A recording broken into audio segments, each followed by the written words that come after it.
જેમ જેમ ગરમીનો પારો વધતો જાય છે તેમ રાજ્યમાં આગની ઘટનાઓ પણ વધી રહી છે. રાજ્યભરમાં આજે અલગ અલગ જગ્યાએ લાગેલી આગની વાત કરીએ તો વડોદરાના સાવલીના મંજુસર જીઆઈડીસીમાં ભીષણ આગ લાગી હતી. આ કંપની ટાઇલ્સનો પાવડર બનાવે છે. ફાયર વિભાગે ભારે જહેમત બાદ આગ પર કાબુ મેળવ્યો હતો, પરંતુ આગ લાગવાનું કારણ અકબંધ છે. તો બીજી બાજુ જામનગરના કાલાવાડના ખંડેરા ગામે ખેતરમાં આગ લાગતા 15 વીઘામાં ઘઉંનો પાક બળીને ખાખ થયો હતો.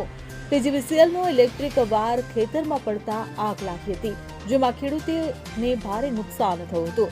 તો કચ્છના કંડલા પોર્ટમાં ક્રેનમાં પણ આગ ભભૂકી હતી, જેમાં લાખો રૂપિયાનું નુકસાન થયું હોવાનું સામે આવ્યું છે.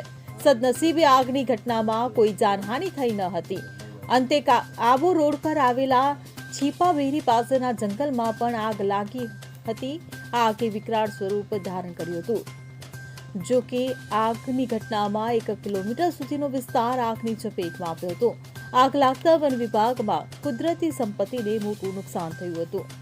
Bureau report CN24 news.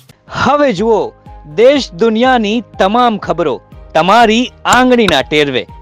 ઉઠાવો મોબાઈલ અને Google Play Store પરથી ડાઉનલોડ કરો અમારી CN24 ન્યૂઝ મોબાઈલ એપ.